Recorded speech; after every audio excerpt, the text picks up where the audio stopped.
আলেমকে পর্যন্ত জেলে ভরে নেওয়া হচ্ছে। আপনি চিন্তা করতে পারেন এমনকি এটা নিয়ে কি আন্দোলন হলো, এটা নিয়ে কোন মিছিল মিটিংটা হলো, এটা নিয়ে কয়জন বা প্রতিবাদ এবং বিবৃতিটা পর্যন্ত দিল। আজীব এক অবস্থা। আল্লাহরে গালি দেয় 2 পয়সার বাউল নামের ফাউল, নেতাদের মুখে কথা আসে না, এত বড় বড় দলগুলোর কোনো বিবৃতি আসে না। তো তাওহীদ জনতা একটু যদি খেপে যায়, ওদের বিরুদ্ধে রাস্তায় নেমে আসে, তখনই জনতারে জঙ্গি ফঙ্গি ধর্মান্ধ উগ্র ইত্যাদি গালি দিতে আর ওদের মুখে বাঁধে না। সবাই তো আবু সাইদ হয় না, সবাই তো মুগ্ধ হয় না। কিন্তু কিছু মানুষ আবু সাইদ মুগ্ধ হয়ে গেলেই জালেমরা তাদের গতি পর্যন্ত টিকাতে পারে না। কিছু মানুষ ওসমান হাদি হয়ে গেলে, আরে মহব্বত কারে কয়, মানুষের দেখতে আর বাকি থাকে না। আরে কি হতো ওসমান হাদি বেঁচে থাকলে, কি হতো? সর্বোচ্চ একজন এমপি হতো, যেটা চেয়েছিল সর্বোচ্চ একজন এমপি হতো। কিন্তু যখন এই হকের পথে থাকতে গিয়ে, সঠিক কথাগুলো বলতে গিয়ে, ইনসাফের বাণী উচ্চারণ করতে গিয়ে তাকে নির্মমভাবে গুলি করা হলো, শহীদ হলো। খালি এমপি না, এই জাতির হৃদয়ের বাদশা হয়ে গেল। তো লসটা কোথায়? লসটা কোথায়? কেউ যদি সত্যের পথে থাকতে গিয়ে জান দেয়, আমি তো মনে করি সে কোনো লসে নাই। আল্লাহ নবী সাহাবী তো 1-2 না রে ভাই, প্রায় 2 লাখ। কয়জনকে চেনেন? কয়জনের নাম জানেন? কিন্তু যারা নবীকে চেনে, বেলালরে চেনেন এমন কে আছে? যারা নবীরা ভালোবাসে, হুসাইনকে ভালোবাসে না এমন কে আছে? ইতিহাস ঘাটলে দেখবেন যারা কোরবানি দিয়েছে, দ্বীনের জন্য রক্ত ঝরিয়েছে, দ্বীনের জন্য ত্যাগ বরণ করেছে, আল্লাহ তাদের নামগুলোকেও এই দামানে অমর বানিয়ে দিয়েছে। আর ইমামও তো বহুত ছিল, 4 ইমাম নাকি? ইমাম বহু ছিল, 1000-এর উপর ছিল। কিন্তু এর মধ্যে 4 ইমাম এমন অমর কিভাবে হয়ে গেল? হ্যাঁ, খালি জ্ঞান বেশি বলেই হয়েছে এমন না, জ্ঞানওয়ালাও আরো বহুত ছিল। কিন্তু আল্লাহ তাদের কেমন কিছু কোরবানির জন্য কবুল করেছেন। আর ইমাম আবু হানিফা খালি জ্ঞান দিয়ে বড় হয় নাই, আল্লাহর বান্দা নিজের আদর্শ রক্ষা করার জন্য কারাগারের ভেতর লাশ পর্যন্ত হয়েছিল। লাশ, ওই আল্লাহর জন্য যখন নিজেকে লাশে পর্যন্ত পরিণত করেছে, আল্লাহ তার মানুষের দিলের বাদশা বানিয়ে দিয়েছে।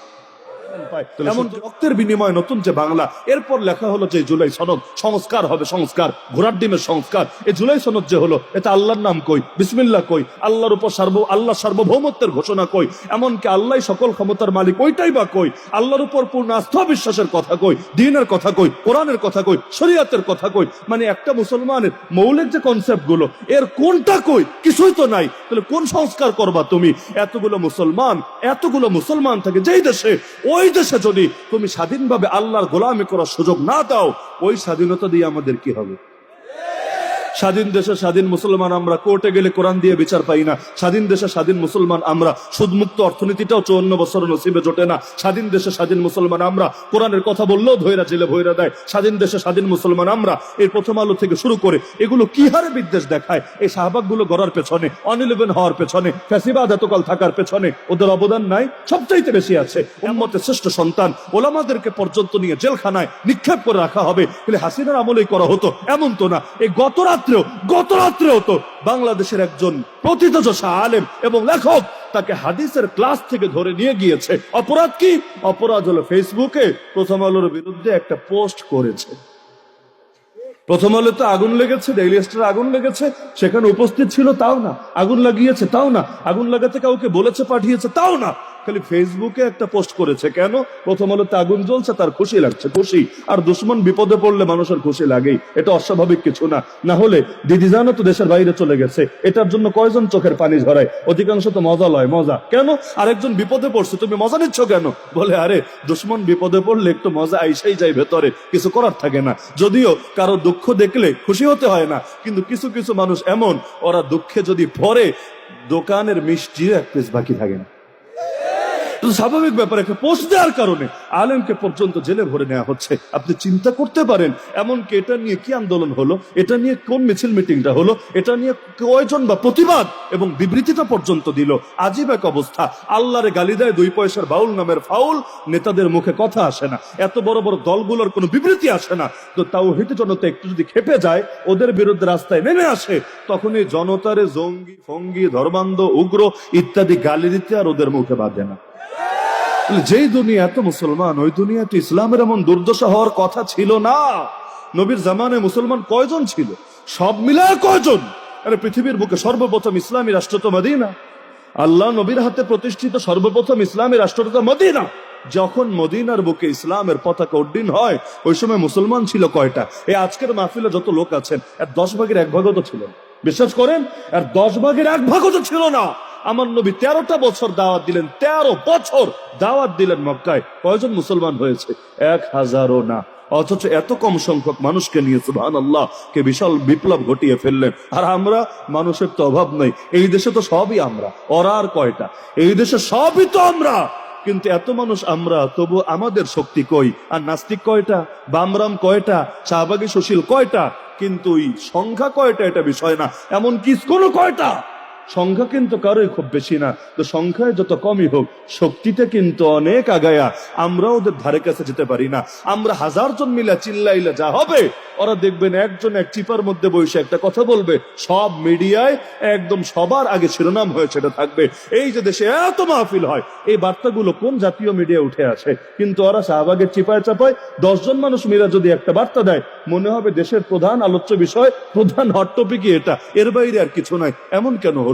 এমনকি যত সংবিধান লেখা হয়, যতবার পরিবর্তন হয়, এমনকি এই যে লাস্টে এসে জুলাই সনদ, জুলাই সনদ, এই কোনটার মধ্যে আমাদের কথা, এ তাওহীদ জনতার কথা, সাধারণ মুসলমানদের কথা প্রতিনিধিত্ব করে, স্থান পায়? সব জায়গায় দেখবেন ওই বামরামদের কথা, শাহবাগীদের কথা, নাস্তিকদের কথা, ওগুলো স্থান পায়। এমনকি রক্তের বিনিময়ে নতুন যে বাংলা, এরপর লেখা হলো যে জুলাই সনদ, সংস্কার হবে, সংস্কার, ঘোড়ার ডিমের সংস্কার। এই জুলাই সনদ যে হলো, এতে আল্লাহর নাম কই, বিসমিল্লাহ কই, আল্লাহর উপর আল্লাহ সার্বভৌমত্বের ঘোষণা কই, এমনকি আল্লাহ সকল ক্ষমতার মালিক, ওইটাই বা কই, আল্লাহর উপর পূর্ণ আস্থা বিশ্বাসের কথা কই, দ্বীনের কথা কই, কোরআনের কথা কই, শরীয়তের কথা কই। মানে একটা মুসলমানের মৌলিক যে কনসেপ্ট গুলো, এর কোনটা কই? কিছুই তো নাই। তাহলে কোন সংস্কার করবা তুমি?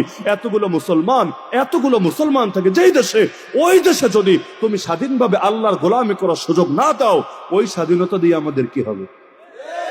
স্বাধীন দেশে স্বাধীন মুসলমান আমরা, কোর্টে গেলে কোরআন দিয়ে বিচার পাই না। স্বাধীন দেশে স্বাধীন মুসলমান আমরা, সুদমুক্ত অর্থনীতিটাও 54 বছর নসিবে জোটে না। স্বাধীন দেশে স্বাধীন মুসলমান আমরা, কোরআনের কথা বললেও ধৈরা জেলে ভৈরা দেয়। স্বাধীন দেশে স্বাধীন মুসলমান আমরা, এই প্রথম আলো থেকে শুরু করে এগুলো কি হারে বিদ্বেষ দেখায়। এই শাহবাগ গুলো গড়ার পেছনে, 11 হওয়ার পেছনে, ফ্যাসিবাদ এতকাল থাকার পেছনে ওদের অবদান নাই? সবচাইতে বেশি আছে।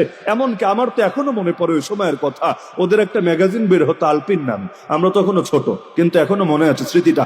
আলপিন নামে প্রথম আলোর একটা ম্যাগাজিন বের হতো প্রতি সপ্তাহে, আমরাও খুব আগ্রহ নিয়ে পড়তাম। যুগান্তরের সাথে দিত বিচ্ছু, আর প্রথম আলোর সাথে দিত হল আলপিন। আমাদের বাসায় ছোটবেলায় 2টা পত্রিকা আসতো, খুব আগ্রহ করে পড়তাম। হঠাৎ করে দেখা গেল ওই আলপিনেও আমার নবীর কার্টুন ছেপেছে, ব্যঙ্গচিত্র, আমার নবীর ব্যঙ্গচিত্র, এই প্রথম আলোর ম্যাগাজিন আলপিনের ভেতর ছেপেছে। ওই সময়ের বাংলাদেশ আর এখনের বাংলাদেশ তো এক না। যতদিন যাচ্ছে আমাদের অনুভূতিগুলো মরে যাচ্ছে। ওই সময় এমন ভাবে, যদিও ফেসবুক ছিল না, ইউটিউব ছিল না, দুনিয়াটা এত উন্নত ছিল না, এরপরও সারা দেশের মুসলমান এমন ভাবে জ্বলে উঠেছে, এমন ভাবে জেগে উঠেছে। আলহামদুলিল্লাহ, অবশেষে ওদের সম্পাদক, তৎকালীন সময়ে জাতীয় মসজিদের খতিব যিনি ছিলেন, আমাদের সিলেটের কৃতি সন্তান আল্লামা ওবায়দুল হক রহমতুল্লাহ আলী, তার কাছে গিয়ে হাত পা ধরে ক্ষমা চেয়ে এরপর জাতির কাছে বিবৃতি দিয়ে কোন রকম পিঠ বাঁচাতে হয়েছে। অথচ দেখতে দেখতে কি এক দুনিয়া চলে আসলো। এখন আল্লাহর কথা বললো, নবীর ইজ্জত হেফাজতের কথা বললো, উল্টা আপনারে জঙ্গি বানাবে। এই দেশে নবীর ইজ্জত হেফাজতের জন্য মিছিলে কত যুবক গুলি খেয়েছে, হিসাব আছে? এমনকি নবী প্রেমিকরা শাপলা চত্বরে জড়ো হয়ে কতজন জান দিয়েছে, ওইটারই স্বীকৃতি আসতে কয়টা বছর লেগেছে। আল্লাহ হেফাজত করুন। তাহলে এত মুসলমান দিয়ে আমাদের কি হবে ইসলামের যদি দৈন্যদশা হয়? সুতরাং সংখ্যার দিকে নজর দিলে হবে না, কোয়ালিটির দিকেও নজর দিতে হবে, তাই না? সংখ্যা বাড়ালে হবে না, কোয়ালিটির দিকেও নজর দিতে হবে। আর এত মুসলমান লাগবে না, অন্তত কিছু মুসলমান যদি এমন হতে পারে, তারা এক একজন জামানার বেলাল হবে, জামানার হুসাইন হবে, জামানার আম্মার হবে, জামানার ইয়াসির হবে, জামানার খুবেব খাব্বাব হবে, জামানার হামজা হবে, জামানার তারেক হবে, জামানার খালেদ হবে, জামানার ওমর হবে। ইনশাআল্লাহ এই পৃথিবী পরিবর্তন হতে বেশি দিন লাগবে না। অতি শীঘ্রই দেখবেন এই বিশ্ব আবারও ইসলামের বিশ্ব হয়েছে, এই দেশ আবারও ইসলামের দেশ হয়েছে। এমনকি জানেন কিনা জানি না, এই দেশেও কিন্তু এক সময় আমাদের পতাকা ছিল। এই দেশ মানে এই অঞ্চল, দেশটা হলো মাত্র 54 বছর, কিন্তু অঞ্চলের বয়স তো 54 না। এই অঞ্চলের বয়সকে 54 বছর নাকি? আপনাদের মোমেন সাহের বয়স কত হিসাব করেন না। এই যে জমিদার বাড়িগুলো ঈশ্বরগঞ্জে নাই, ঈশ্বরগঞ্জে গৌরীপুরে জমিদার বাড়ি না, আমি নিজেও তো দেখেছি। এই জমিদাররা কবে জমিদারি করেছে? 71-এর পরে নাকি? এরও বহু আগে। এই অঞ্চলে এক সময় সুলতানি আমল যখন ছিল, যারা ইতিহাস পড়েছেন শব্দটা চিনবেন, সুলতানি আমল, বেশ আগের কথা বলছে, মধ্যযুগের কথা। সুলতানি আমলে এই অঞ্চলে যে পতাকা ছিল, সেই পতাকার মধ্যে লেখা ছিল লা ইলাহা ইল্লাল্লাহ মুহাম্মাদুর রাসূলুল্লাহ। উপরে ছিল 4 তারা, ব্যাকগ্রাউন্ডের কালার এটা ঠিক আছে, কালো ছিল না, সাদাও ছিল না, নীল ছিল, তো কালার যাই হোক, কালারটা তো মুখ্য বিষয় না। কিন্তু ভাবতে পারেন এই অঞ্চলের আকাশেও একসময় কালেমার পতাকা পথপথ করে উঠতো, আর আজকে কালেমার পতাকা উড়াইলে আপনারে মুসলমানই বলবে জঙ্গি। হিন্দু খ্রিস্টান লাগবে না, মুসলমান। হ্যাঁ, ব্রাজিলের পতাকা উঠান, আপনি ক্রিয়ামোনা, আপনি ফ্রান্স, ইটালি, জার্মানি, স্পেন ওদের পতাকা উঠান, আপনারা বলবে কত ভালো একটা ছেলে, সবকিছুর খোঁজ খবর রাখে। আর আপনি কালেমার পতাকা খালি উড়ান, দেখবেন আপনারই সবার আগে জঙ্গি বলে।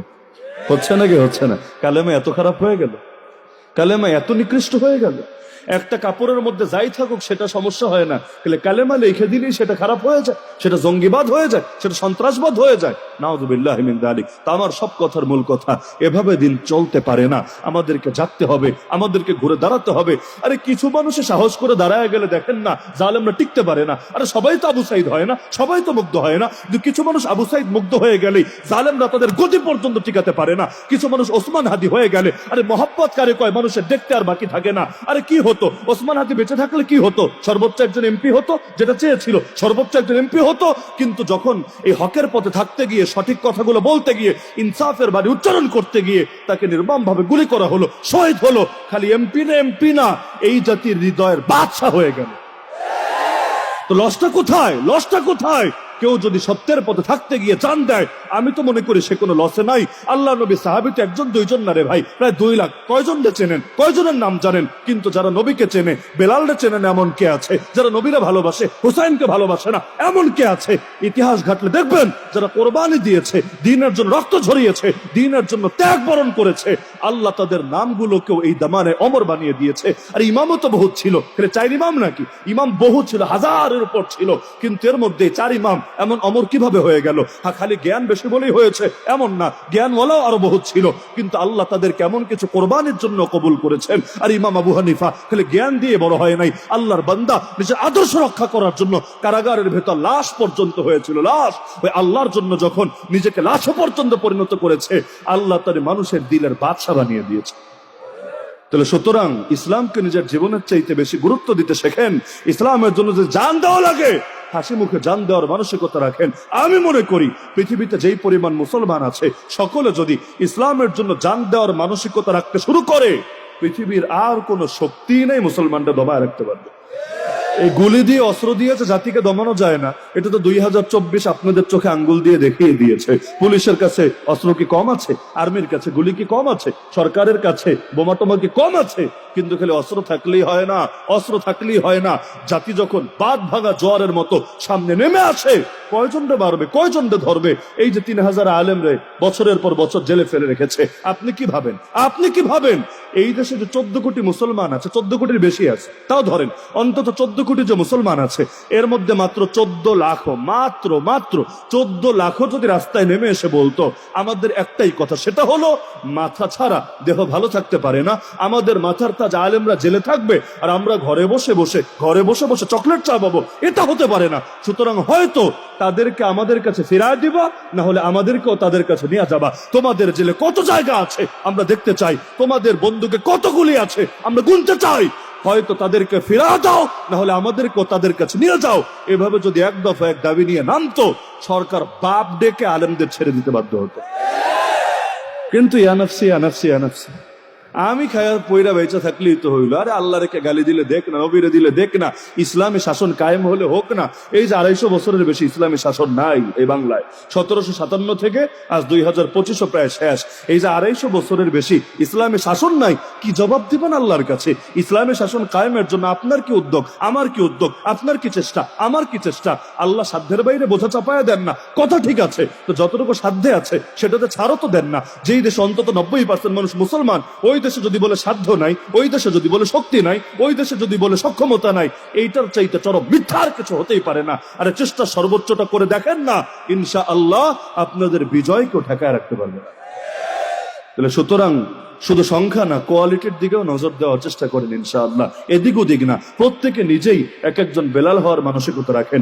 দ্বীনের জন্য বেলাল হওয়া লাগলেও আলহামদুলিল্লাহ রাজি, দ্বীনের জন্য খালেদ বিন ওয়ালিদ হওয়া লাগলে তাও আলহামদুলিল্লাহ রাজি। এই আয়াতে আমি শুরুতে পড়েছি, মুসলমানের জানমাল আল্লাহ জান্নাতের বিনিময়ে কিনে নিয়েছেন। মুসলমান মারা লাগলে মারতেও জানে, মরা লাগলে মরতেও জানে। তয়েফে গিয়ে রক্ত দেওয়া লাগলে রক্তও দিতে পারে, বদরে গিয়ে কুফরের মেরুদণ্ড ভাঙা লাগলে ওইটাও পারে। এইরকম মানসিকতা রাখেন, ইনশাআল্লাহ আগামীর বিশ্ব আবার ইসলামের বিশ্ব হবে। শীঘ্রই এদেশের আকাশেও কালেমার পতাকা উড়বেই উড়বে। যে কয়েকটা বিষয়ে খুব বড় বড় পার্থক্য আছে, এর মধ্যে অন্যতম একটা পার্থক্য হলো সাহাবায়ে কেরাম রাদিয়াল্লাহু তাআলা আনহুম আজমাইন ইসলামকে নিজেদের প্রাণের চাইতে, নিজেদের সম্পদের চাইতে, নিজেদের দুনিয়ার সব কিছুর চাইতে বেশি গুরুত্বপূর্ণ, বেশি মূল্যবান, বেশি সম্মানিত মনে করতেন। আর আমাদের হালত হয়েছে এমন, আমরা ইসলামের চাইতে নিজেদের জান, ইসলামের চাইতে নিজেদের সম্পদ, ইসলামের চাইতে নিজেদের চাকরি, ইসলামের চাইতে নিজেদের ব্যবসা, ইসলামের চাইতে নিজেদের রাজনীতি, ইসলামের চাইতে নিজেদের ধান্দা, ইসলামের চাইতে নিজেদের দুনিয়া, এগুলোকে অনেক বেশি প্রয়োজনীয় মনে করি। এত বেশি প্রয়োজনীয় মনে করি, এগুলোর জন্য প্রয়োজনে ইসলাম ছাড়তে রাজি, ইসলামের জন্য এগুলো কিছুই ছাড়তে রাজি না। অথচ আপনি কোরআন খুললে সূরা তওবার মধ্যে স্পষ্ট দেখতে পাবেন আল্লাহ রাব্বুল আলামিন বলেন, বান্দারা তোদের কাছে যদি 3 জিনিসের চাইতে 8 জিনিস বেশি প্রিয় হয়ে যায়, 3 জিনিসের চাইতে 8 জিনিস যদি বেশি প্রিয় হয়ে যায়, তোরা দিন গুনতে থাক, সময় গুনতে থাক, শীঘ্রই আল্লাহ তার আযাব, তার গজব নিয়ে আসবে তোমাদের উপরে। কোন 3 জিনিসকে বেশি ভালোবাসতে হবে, কোন 8 জিনিসকে এর চাইতে কম ভালোবাসতে হবে? আল্লাহ বলেন, কুল, নবী বলে দেন, ইন কানা আবাউকুম, আরে যদি তোমাদের বাবা মা, ওয়া আবনাউকুম, তোমাদের সন্তান সন্ততি, ওয়া ইখওয়ানুকুম, তোমাদের ভাই ব্রাদার, ওয়া আজওয়াজুকুম, তোমাদের স্ত্রী, ওয়া আশিরাতুকুম, তোমাদের বংশের অন্যান্য লোকেরা, ওয়া আমওয়ালুন ইখতারাফতুমুহা, তোমাদের বড় কষ্টে উপার্জন করা সম্পদ। নয় 2 নাম্বার ইনকাম না, কারণ যেই জিনিস আসে সহজে ওই জিনিসের প্রতি টানও কম থাকে। যেই জিনিস আসতে বড় কষ্ট লাগে, মাথার ঘাম পায়ে ঝরানো লাগে, নিজের রক্তকে পানি করানো লাগে, ওই জিনিসের প্রতি মানুষের দিলের আলাদা একটা আকর্ষণও থাকে। এজন্য আল্লাহ বলেন সব সম্পদ না, ওয়া আমওয়ালুন ইখতারাফতুমুহা, যে সম্পদগুলো তোমরা 2 নাম্বারই করে কামাই করো না, ধান্দা করে কামাই করো না, চান্দা তুলে কামাই করো না, সন্ত্রাসের ভাগ নিয়ে কামাই করো না, বরং যেগুলো তোমরা বড় কষ্ট করে উপার্জন করো। শুধু তাই না, ওয়া তিজারাতুন তাখশাউনা কাসাদাহা, যেই ব্যবসার ক্ষতির ভয় তোমরা করো। ব্যবসাও 2 রকম হয়। বহু নেতারা বিভিন্ন ব্যবসা প্রতিষ্ঠান খুলে রাখে, এখান থেকে আটানাও লাভ আসার দরকার নেই, কোনো লাভের দরকার নেই, উল্টো সে ভর্তুকি দিবে। তাও কেন খুলে রাখে? ওই কালো টাকারে সাদা তো বানানোর কোনো একটা সুরত দেখানো লাগবে। টাকা তো কামায় 2 নম্বরই করে, ওটা দেখাবে কিভাবে, ওটা ট্যাক্স দিবে কিভাবে, ওইটার ক্ষেত্রে দুদকের ঝামেলা থেকে নিজেকে বাঁচাবে কিভাবে? এজন্য নামকা ওয়াস্তে কিছু ব্যবসা খুলে রাখে যে আমার সব টাকা তো আসলে এখান থেকে আসে। ঢাকা শহরে এমন কিছু জায়গাও আছে, নাম বলার দরকার নেই, ওইখানে ওই বিভিন্ন ব্যবসা প্রতিষ্ঠান, ওই ম্যানেজার এবং ক্যাশিয়ার, এদের কাজ হলো কাস্টমার নাই একটাও, সারাদিন মাছি মারা ছাড়া কাজ নাই, কিন্তু বৈশা বৈশা সারাদিন শুধু মেমো কাটে, মেমো কাটে, মেমো কাটে। কিন্তু তোর কাস্টমার নাই, তুই মেমো কাটস কার নামে? কিল্লাইগে তুই হিসাবগুলো দেখাচ্ছিস, কারণ এগুলো মূলত বিভিন্ন নেতাজিরা চালায়, ওদের কালো টাকারে বৈধ বানাতে হবে। আল্লাহ বলে এগুলো না, ওই ব্যবসা, যেই ব্যবসার ক্ষতির ভয় তোমরা করো। শুধু তাই না, 8 নম্বরে আল্লাহ বললেন, ওয়া মাসাকিনু তারদাউনাহা, তোমাদের সেই ঘর বাড়িগুলো, যেই ঘর বাড়িগুলোকে তোমরা বড় ভালোবাসো, বড় পছন্দ করো, এই 8 জিনিস, এই 8 জিনিস তোমাদের কাছে যদি বেশি প্রিয় হয়ে যায়, আহাব্বা ইলাইকুম, কোন 3 জিনিসের চাইতে? আমার অনুবাদ বলা লাগবে না, ওই আয়াত শুনলে সবাই অনুবাদ বুঝে ফেলবেন। আরবি পারেন বা না পারেন, ওই আয়াতের এই অংশ শুনলে সবাই বুঝে ফেলবেন কোন 3 জিনিসের চাইতে। আল্লাহ বলেন আহাব্বা ইলাইকুম, 1 নম্বর মিনাল্লাহি, 2 নম্বরে ওয়া রাসূলিহি, 3 নম্বরে ওয়া জিহাদিন ফি সাবিলিহি। বুঝেন নাই? এই 3 জিনিসের চাইতে যদি 8 জিনিস বেশি প্রিয় হয়, তো তোমার ঘর বাড়ি, তোমার বাবা মা, তোমার সহায় সম্পত্তি, তোমার সন্তান সন্ততি, তোমার ব্যবসা, তোমার ঘর, তোমার ইত্যাদি, এগুলো যদি তোমার কাছে তোমার আল্লাহর চাইতে, নবীর চাইতে এবং আল্লাহর পথে জিহাদের চাইতে বেশি প্রিয় হয়ে যায়, ফাতারাব্বাসু, দিন গুনতে থাকো, অপেক্ষা করতে থাকো, হাত্তা ইয়াতি আল্লাহু বিআমরি, যতক্ষণ না আল্লাহ তার আযাব, তার গজব নিয়ে আসেন তোমাদের উপরে। এমন কি আল্লাহু লা ইয়াহদিল কওমাল ফাসিকিন, আরে পাপিষ্ঠ জাতিকে আল্লাহ হেদায়েত দেন না। আগের কথার সাথে এর সম্পর্ক কি? সম্পর্ক হলো এখানে এই 8 জিনিসকে বেশি প্রাধান্য দিতে গিয়ে যারা আল্লাহর বাইরে চলে যায়, রাসূলের বিরুদ্ধে চলে যায়, জিহাদের বিপক্ষে চলে যায়, ওরা এমন পাপিষ্ঠে পরিণত হয় যাদের নসিবে আর হেদায়েত থাকে না, আল্লাহ ওদের কপাল থেকে হেদায়েত উঠায় নিয়ে যায়। তাহলে 8 জিনিসকে ভালোবাসতে হবে কম। হ্যাঁ, ভালো তো বাসাই লাগবে, ভালোবাসার শিক্ষা তো আল্লাহ দিয়েছেন। সন্তানকে কেন ভালোবাসবেন না, স্ত্রীকে কেন ভালোবাসবেন না, বাপ মাকে কেন ভালোবাসবেন না, কিন্তু আল্লাহ তুলনা বুঝাচ্ছেন। তুলনা যদি এমন হয় যে তোমাকে একটার জন্য আর একটা ছাড়তে হবে, বান্দা কোনটা তখন ছাড়বা? এখানেই কিন্তু বোঝা যাবে তোমার দিলে কি আল্লাহ বড় না বাপ মা বড়, তোমার দিলে কি রাসূল বড় না সন্তান বড়, তোমার দিলে কি জিহাদ বড় না দুনিয়ার ধান্দা বড়। যেমন এক সাহাবী মুসলমান হয়েছেন, মক্কার যুগের কথা। মুসলমান হওয়ার পর তার উপর বিভিন্নভাবে জুলুম শুরু হলো, নির্যাতন শুরু হলো, যখন কোনোভাবেই তাকে দমানো গেল না, এমনকি তাকে ঘরের মধ্যে বেঁধেও রেখেছিল। এক পর্যায়ে তিনি তার কিছু বন্ধুর সহযোগিতায় ঘর ছেড়ে পালিয়ে গেলেন, আল্লাহ নবীর কাছে গিয়ে থাকতে শুরু করলেন। এখন মায়ের দিলে বড় কষ্ট, বাপ তো নাই দুনিয়াতে, মায়ের দিলে এবং আত্মীয় স্বজন সবার দিলে কষ্ট। ওকে কিভাবে আবার আমাদের ধর্মে ফিরানো যায়, তাকে কিভাবে নবীর থেকে দূরে সরানো যায়। যখন দেখলো যে না, আগে তো অনেক মেরেছে, মায়েরা কাজ হয় নাই, তাহলে তরিকা দুইটা থাকে দুনিয়াতে, এক হলো গরম আর এক হলো নরম। গরম তরিকা হলো মায়ের দেওয়া, জুলুম করা, নির্যাতন করা। আর নরম তরিকা হলো সেটা হয়তো টাকা পয়সা দিয়ে লোভ দেখায় ঈমান কিনে নেওয়া, অথবা অথবা তাকে বিভিন্নভাবে ইমোশনাল ভাবে ব্ল্যাকমেল করার চেষ্টা করা। তো তার মা এটা তো ভালো করেই জানে টাকা পয়সার লোভ দেখায়া ভেতর থেকে ঈমান বরবাদ করা যাবে না, সে অন্য তরিকা অবলম্বন করলো, ইমোশনাল ব্ল্যাকমেল। কিভাবে? তার মা ঘোষণা দিল, আমার ছেলে যদি বাপদাদার ধর্মে না ফেরে, সে যদি মুহাম্মদকে অস্বীকার না করে, আমি আমরণ অনশনে বসবো। অনশন বুঝেন তো? খাবো না, পানি পান করবো না, কিচ্ছু আমি মুখে দেব না, আমি এভাবেই পড়ে থাকবো। এমনকি বললো ঘরেও থাকবো না, ঘরেও থাকবো না, আমি বাহিরে গিয়ে একদম সূর্যের নিচে সেই যে বসবো, আমার লাশ আসবে, লাশ ঘরে, আমি ওইভাবেই থাকবো, আমি কোনো কিছু গ্রহণ করব না। তো এখন যা বলা তাই বাস শুরু করে দিল, গিয়ে অনশন শুরু করে দিল। যদি অনশন করে প্রতিবাদ করা ইসলামের দৃষ্টিতে হালাল না হারাম ভিন্ন মাসালা, মহিলা তো আর মুসলমানই না, তার ব্যাপারে তো আর মাসালা শুনে লাভ নাই। তা আল্লাহর বান্দি গিয়ে সেখানে অনশন শুরু করে দিল। তো অনশন করতে করতে বয়স্ক মানুষ কতক্ষণ আর টিকতে পারে? আর আরবের রোদ, বাংলাদেশের রোদ বলে কথা না, আরবের রোদ, যারা সৌদি আরব গিয়েছেন তারা হারে হারে টের পাবেন, বিশেষ করে যারা গরমকালে হজ পেয়েছেন। শীতকালের হজ না, আল্লাহ যদি এখানে এমন কোন হাজি সাহেবকে রাখেন গরমকালে হজ পেয়েছেন, তাহলে আরবের গরমকালে বলে হারে হারে টের পাবেন। তাও তো এই যুগে এসি আছে, কত কিছু আছে, ওই যুগে তো তাও নাই। তো এক পর্যায়ে টিকতে পারল না, অজ্ঞান হয়ে, বেহুশ হয়ে, অচেতন হয়ে পড়ে গেল। লোকেরা ধরাধরি করে ঘরে নিয়ে আসলো। এই সংবাদ দ্রুত ছড়িয়ে গেল, আর ও তো মনে হয় মারাই যাবে। এই সংবাদ যেতে যেতে ছেলের কানেও গেল। ছেলে যত যাই হোক মা বলে কথা, মাকে দেখার জন্য তার মনটা কাঁপতে লাগলো। এক পর্যায়ে ঘরে এসে হাজির হয়ে গেল। এখন আত্মীয় স্বজনরাও খুশি, যাক ঘরের ছেলে ঘরে ফিরে এসেছে। আর মা কি অবস্থায় দেখে, কোন পাষণ্ড ছেলে এমন আছে নিজের বুকটারে শক্ত রাখতে পারবে? অবশ্যই তার ভেতরে কোনো না কোনো অনুভূতি তো জাগবে। তো মায়ের এক পর্যায়ে জ্ঞান ফিরলো, মানুষজন মুখে পানি টানি দিল, মাথায় পানি দিল, এক পর্যায়ে জ্ঞান ফিরলো। জ্ঞান ফিরে চোখ খুলে যখন দেখে তার বাছাধন, তার ছেলে ঘরেই হাজির, তার বুকটাও বড় হয়ে গেল। তার ভেতরে ধারণা হলো, মনে হয় এতক্ষণে সবাই বুঝিয়ে টুঝিয়ে ছেলেকে আবার বাপদাদার ধর্মে ফিরিয়ে এনেছে, ছেলে মনে হয় এখন বাপদাদার আদর্শের উপরেই থাকবে। এবার তার জিজ্ঞেস করলো, ওই তুই মোহাম্মদ রে ছেড়েছিস তো? তুই মোহাম্মদের রবকে ত্যাগ করেছিস তো? ছেলে এবার মাথা নাড়ছে, না মা, আমি যেই ধর্মে ছিলাম মুহাম্মদুর রাসূলুল্লাহ সাল্লাল্লাহু আলাইহি ওয়াসাল্লাম আনিত দিন, সেটার উপরে আছি। এবার মা বললো, আমারে ধরে সবাই জলদি আবার বাইরে নিয়ে চলো, আমি ঘরে থাকবো না, আমি তো আমরণ অনশনে বসেছি, হয়তো আমার ছেলে ফিরবে, না হলে আমার লাশ মাটির নিচে দাফন হবে, এছাড়া কোনো কিছু দিয়ে আমাকে থামাতে পারবা না। এখন ছেলেও বোঝাচ্ছে, মা পাগলামি করো না, এ পাগলামি করে কি লাভ? এই বুড়া বয়সে নিজেকে কেন কষ্ট দিচ্ছ? তোমার মনে চাইলে আমারও দুইটা মারো, কিন্তু নিজেকে কোনো কষ্ট দিচ্ছ। তার মায়ের একই কথা, হয়তো তুই বাপদাদার ধর্মে ফিরবি, না হলে আমি মরবো, 3 নাম্বার কোনো অপশন নাই।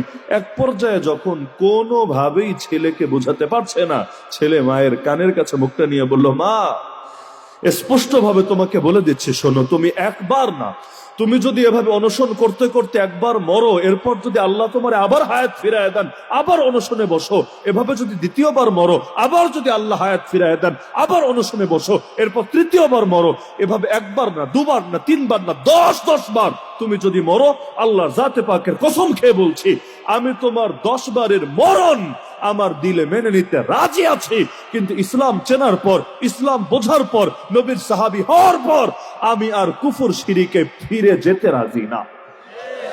স্পষ্ট ঘোষণা। এটাই তো আমার আল্লাহ তো এই মেসেজে দিলেন যে দুনিয়ায় যত জিনিসের প্রতি টান থাকুক না কেন, আকর্ষণ থাকুক না কেন, আল্লাহর প্রতি আকর্ষণ, রাসূলুল্লাহর প্রতি আকর্ষণ, জিহাদের প্রতি আকর্ষণ সবচাইতে বেশি থাকা লাগবে। আরে সন্তানরে মহব্বত করে, এটা ঈমানের অংশ না? আল্লাহ রাসূল সাল্লাল্লাহু আলাইহি ওয়াসাল্লাম একদিন এক ছোট বাচ্চাকে আদর করছেন, তার গালে চুমু খাচ্ছেন। এক সাহাবী দেখে বলছে, ইয়া রাসূলুল্লাহ, আমার দিল তো কঠোর, আমি কোনোদিন বাচ্চা কাচ্চারে আদর করি না, আর চুমা টুমা খাওয়া তো দূরের কথা, আমি বাচ্চাদের প্রতি এগুলো আমার ভেতরে কখনো আসে না। আল্লাহ নবী বললেন, শোনো, আল্লাহ যদি কারো দিল থেকে দয়া উঠায় নেয়, আমি আর কি করব, আমার আর কি করা আছে? আল্লাহ নবী তো এত আদর করতেন, এত স্নেহ করতেন বাচ্চাদেরকে। নবীর দুই নাতি, কখনো এমন হতো আল্লাহ নবী সেজদায় গিয়েছেন, পিঠের উপর উঠে বসে আছে। আপনাদের নাতিরাও থাকে না মাঝে মাঝে, ঘোড়া বানায়, ঘোড়া। এমনকি এটার মাধ্যমেও তাদের দিলে আলহামদুলিল্লাহ ধীরে ধীরে নামাজের প্রতি মহব্বত তৈরি হতে থাকে। এজন্য এখানে যারাই আছেন, আমার একটা অনুরোধ থাকবে, নিজেদের ঘরকে মুর্দা বানাবেন না। ঘরেও মাঝে মাঝে নামাজ পড়বেন, তবে ফরজ না, ফরজ না। ফরজ নামাজ পড়বেন মসজিদে, সুন্নত নামাজ, নফল নামাজ, নামাজ তো বহু রকম নামাজ আছে, এগুলো পড়বেন ঘরে বাচ্চাদেরকে দেখিয়ে দেখিয়ে। ওদেরও শেখার দরকার আছে, ওদেরও বোঝার দরকার আছে। বাচ্চারা মুখের কথায় কমই শেখে, দেখে দেখে বেশি শেখে। এজন্য দেখবেন যেই মা পর্দানশীল, ওই মেয়ের পর্দা নিয়েও তো ওয়াজ করা লাগে না। ছোটবেলা থেকেই, পর্দার বয়স হওয়ার আগ থেকেই দেখবেন সেও বায়না ধরে, আমাকে বোরকা দিতে হবে, হিজাব দিতে হবে, মেকআপ দিতে হবে। কেন? সে দেখে তার মা এইগুলো পরেই বাইরে বের হয়ে থাকে। সে ভাবে একজন নারীকে এমনই হতে হয়, একজন পারফেক্ট নারী এমনই হয়ে থাকে। একইভাবে আমাদের বাচ্চাদেরকে, অন্তত আমি আমার বাচ্চাকে কোনোদিন ওয়াজ করি নাই, নসিহত করি নাই, বেটা পাঞ্জাবি গায়ে দে, বেটা জুব্বা গায়ে দে, কোনোদিন বলা লাগে নাই। কেন? কারণ এগুলোর প্রতি ছোট থেকেই এমন আসক্তি, ওই পাঞ্জাবি বাদে অন্য শার্ট প্যান্ট এগুলো পরে ঘরের বাইরে নেওয়া, এটা কল্পনাও করা সম্ভব না, কল্পনাও না। এমনকি কখনো তেমন না, ঘুমের সময় টুপিটা খোলা যায় না, ওই ঘুমানোর সময় টুপি মাথায় দিয়ে ঘুমাবে, এটা তার একটা আকর্ষণ। কেন?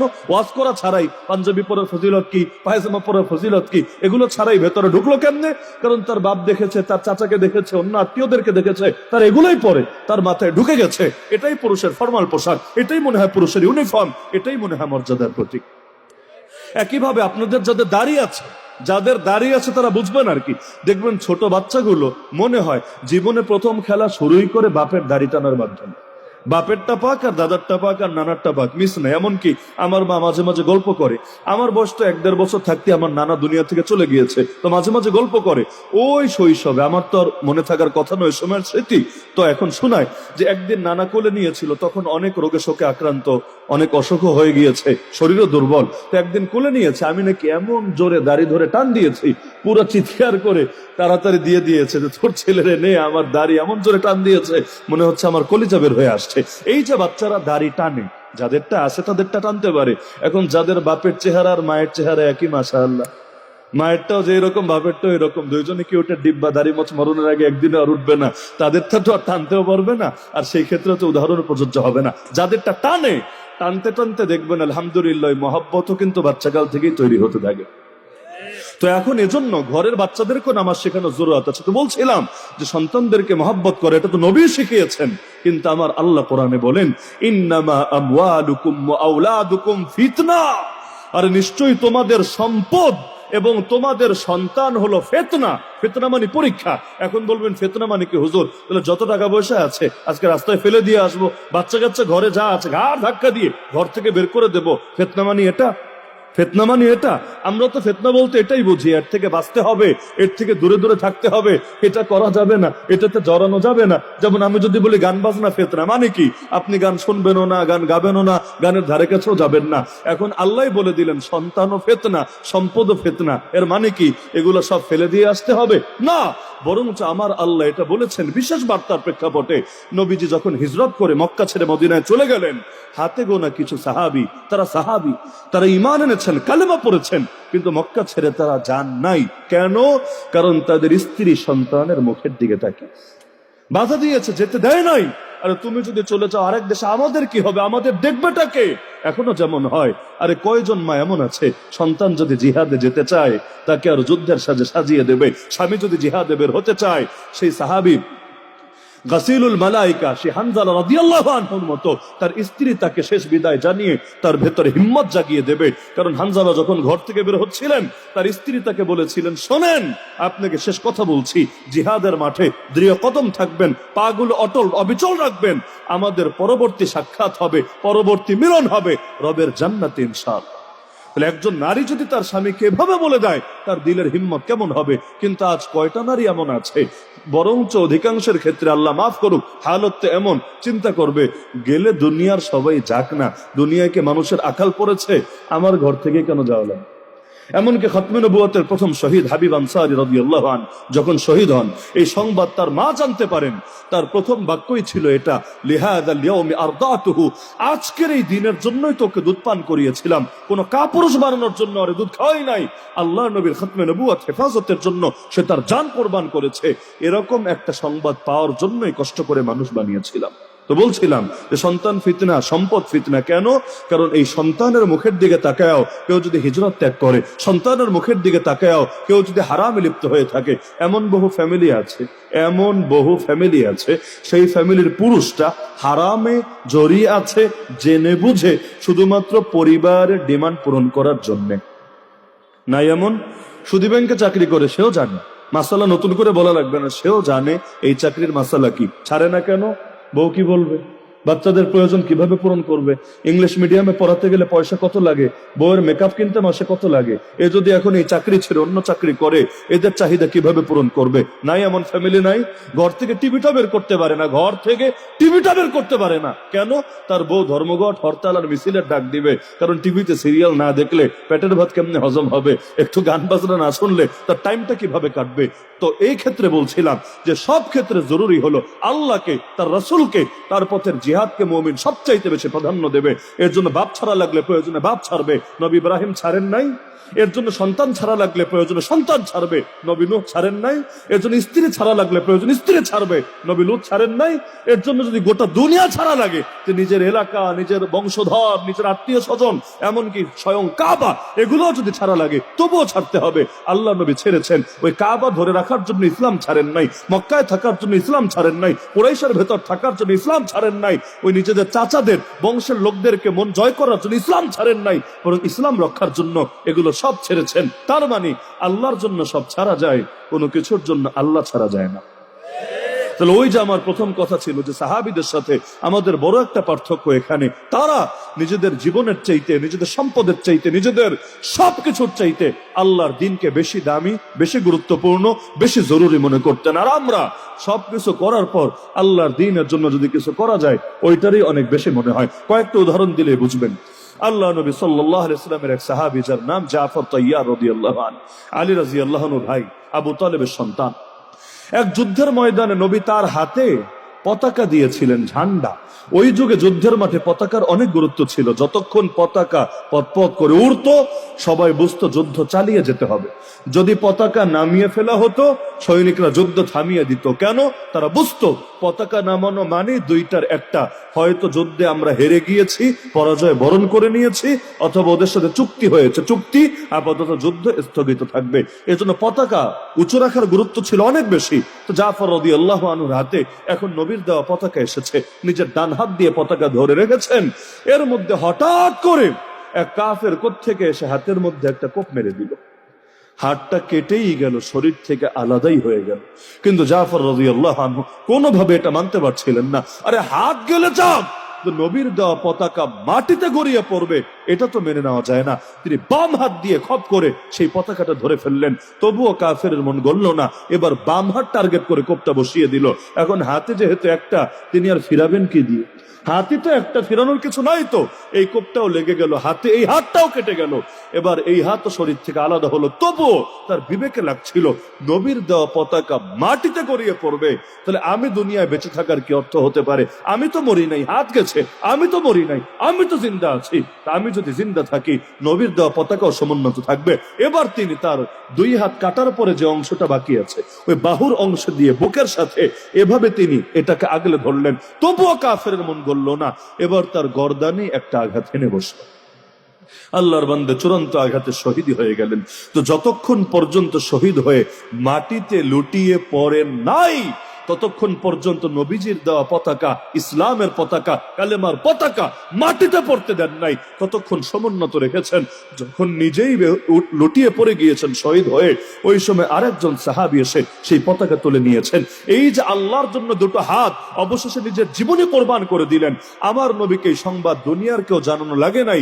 জিবরিল আমিন রব্বুল আলামিনের পক্ষ থেকে ওহীর মাধ্যমে আল্লাহ নবীকে সংবাদ জানিয়ে দিলেন। আল্লাহ নবীর চোখ থেকে পানি গড়িয়ে পড়ছিল। নবী সাহাবীদেরকে বললেন, আরে শোনো, আমার জাফর আল্লাহর জন্য তার দুটো হাত কোরবান করেছে, বিনিময়ে আমার আল্লাহ জাফরকে 2 হাতের বদলে জান্নাতে নিয়ে গিয়ে 2টা ডানা উপহার দিয়ে দিয়েছে।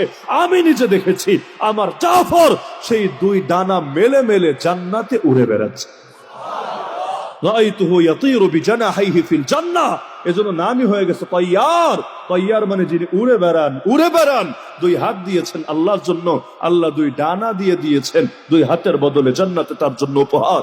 আর আল্লাহ নবীর জামানায় এমন হতো, এক নারী পর্যন্ত নিজের বাচ্চা নিয়ে এসে হাজির, ইয়া রাসূলুল্লাহ আমার বাচ্চাটাকে আপনাদের সাথে যুদ্ধের মাঠে নিয়ে যান না।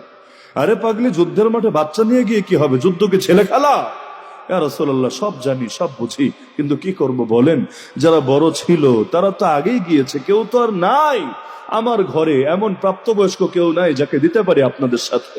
ইয়া রাসূলুল্লাহ মন তো মানে না, দিল তো সয় না, আর আমি অভাগী।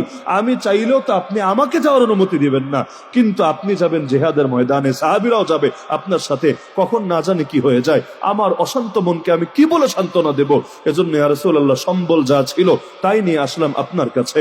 আমার দুধের বাচ্চাটা, আমার কোলের মানিকটা, আপনি তাকেই নিয়ে যান না। হ্যাঁ, ও যদিও যুদ্ধ করতে পারবে না, কিন্তু এতটুকু তো পারবে, আপনার কোন সাহাবীর কোলে দিয়ে রাখবেন। জালেম যখন আপনার বুকে তীর মারবে, আপনার বুকে বর্ষা মারবে, আর কিছু পারুক বা না পারুক, আর কিছু পারুক বা না পারুক, আমার বাচ্চাটাকে ঢাল হিসাবে আপনার বুকের সামনে পেতে তো ধরতে পারবে।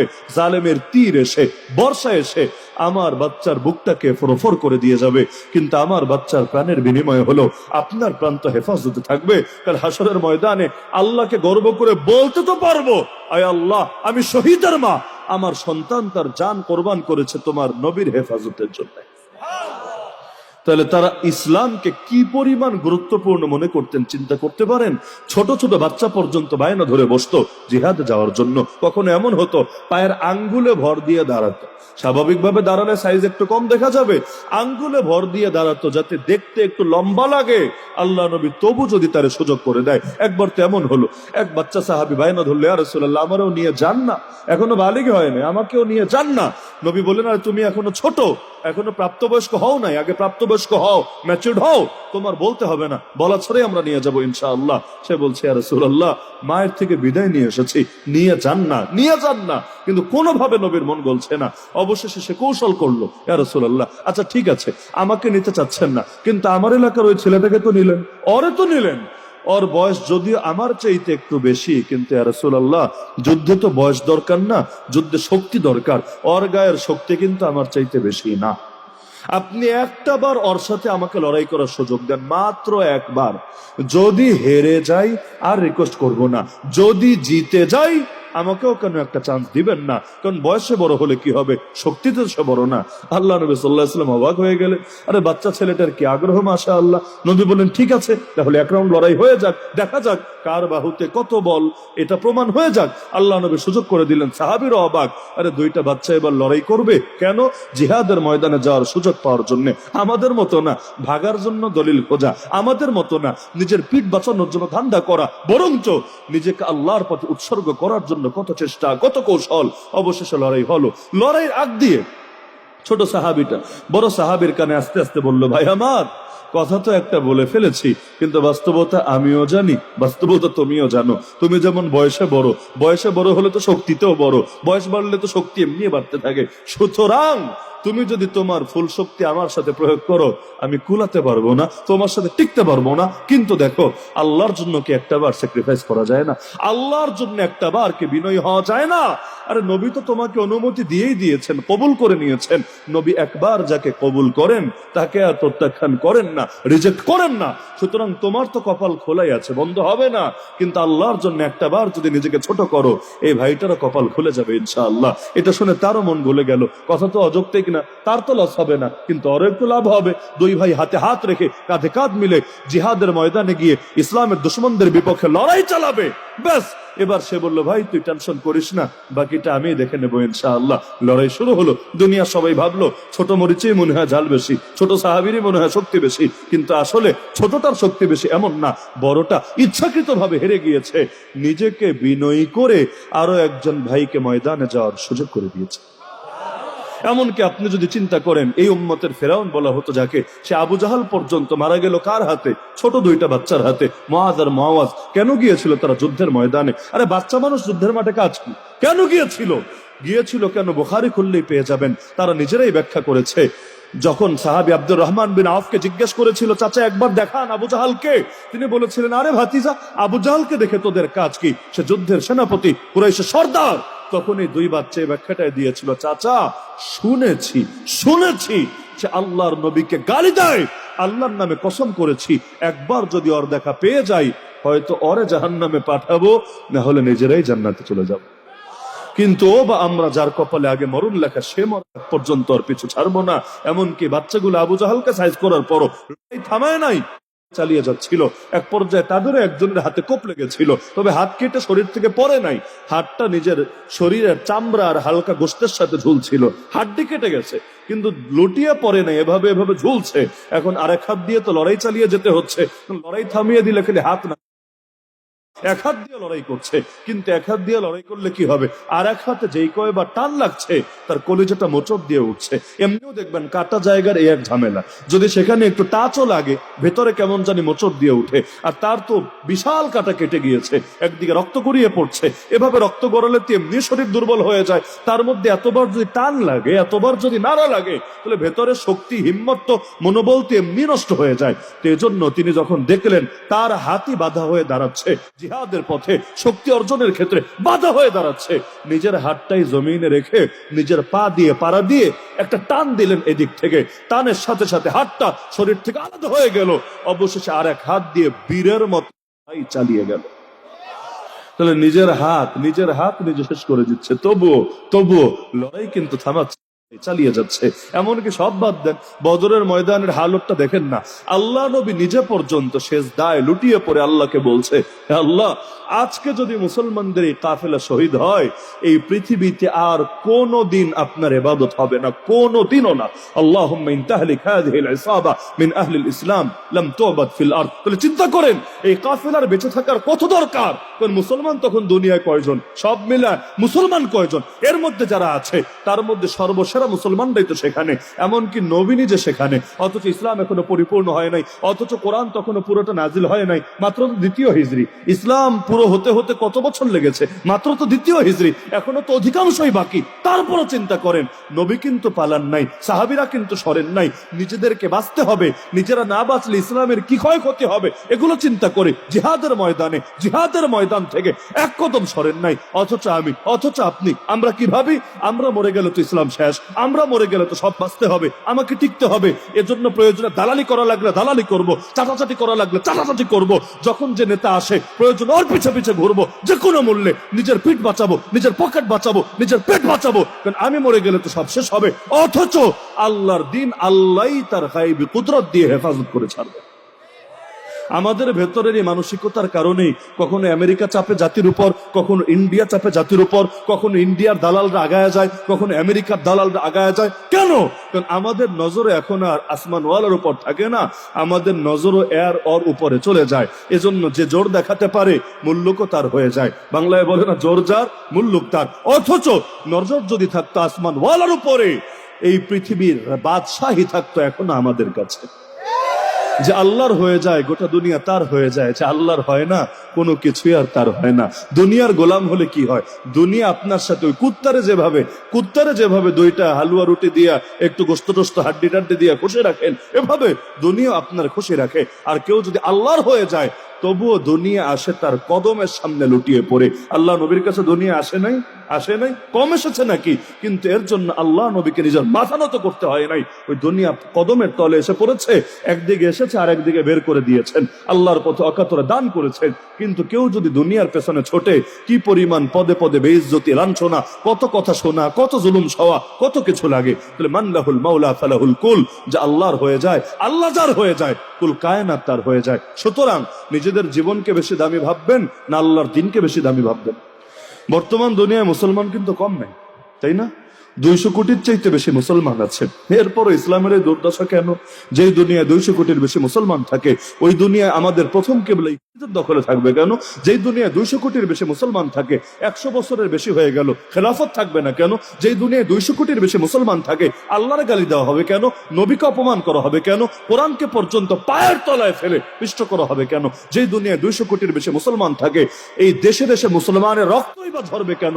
আরাকানে তাকান মুসলমানের রক্ত, কাশ্মীরে তাকান মুসলমানের রক্ত, চীনের জিনজিয়াংয়ে তাকান মুসলমানের রক্ত, আফ্রিকার মালি সোমালিয়া তাকান মুসলমানের রক্ত, সুদানে তাকান মুসলমানের রক্ত, ফিলিস্তিনে তাকান মুসলমানের রক্ত, ইয়ামানে তাকান মুসলমানের রক্ত। এই যে পৃথিবীর পূর্ব থেকে পশ্চিম, উত্তর থেকে দক্ষিণ, এত রক্ত কেন ঝরবে? এত রক্ত কেন ঝরবে? এমনকি আর কত লক্ষ মা বোনকে বেইজ্জতি শিকার হতে হবে, আর কত শিশুকে পর্যন্ত নির্মূল করা হবে। এমনকি দেশে দেশে রাজি আছেন তো ইনশাআল্লাহ? হিম্মত করবেন তো ইনশাআল্লাহ? আল্লাহ সবাইকে কবুল করুন, আপনাদেরকে বিশেষভাবে কবুল করুন, কারণ আপনাদের জেলার নামই মোমেন শাহী, তাই না? ময়মন সিংহ একটা নাম আছে, আর একটা মহব্বত করে আপনারা বলেন মোমেন শাহী। নামটাই কিন্তু মাশাআল্লাহ।